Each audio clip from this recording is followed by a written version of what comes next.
బాగా ఆకలేస్తుంది. ఎంత వెతికినా పని దొరకట్లేదు. చాలా నీరసంగా ఉంది. ఇప్పుడు ఏం చేయాలి? ఇల్లు చుట్టం పెద్దగా ఉంది. ఇక్కడ ఏం పని దొరికిద్దేమో చూద్దాం. నీ చిక్కులు నీవే ఎవ్వరూ విడిపించరుగా. అమ్మగారు, ఇంట్లో ఏమైనా పని ఉందా? పని చేసుకోవడానికి?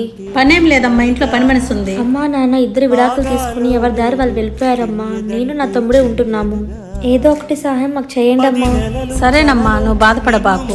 మాకు ఫౌండేషన్ ఉంది. మా టీం వాళ్ళు వచ్చి మిమ్మల్ని తీసుకెళ్లి జాయిన్ చేసుకుంటారు. నువ్వు మీ తమ్ముడు కలిసి అక్కడే ఉండొచ్చు. కడుపు నిండా 3 పూట్ల భోజనం చేయొచ్చు. ప్రశాంతంగా మీరు చదువుకోవచ్చు. అమ్మా, మా లాంటి వాళ్ళకి 1% సాయం చేస్తేనే అది పెద్ద ఒక సాయం అవుతుంది.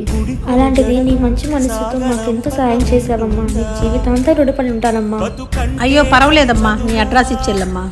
అమ్మా, మీ వెనక లైన్లోనే ఉంటామమ్మా మేము. ఫ్రెండ్స్, మీ జీవితంలో కూడా ఎవరికైనా సహాయం చేశారా?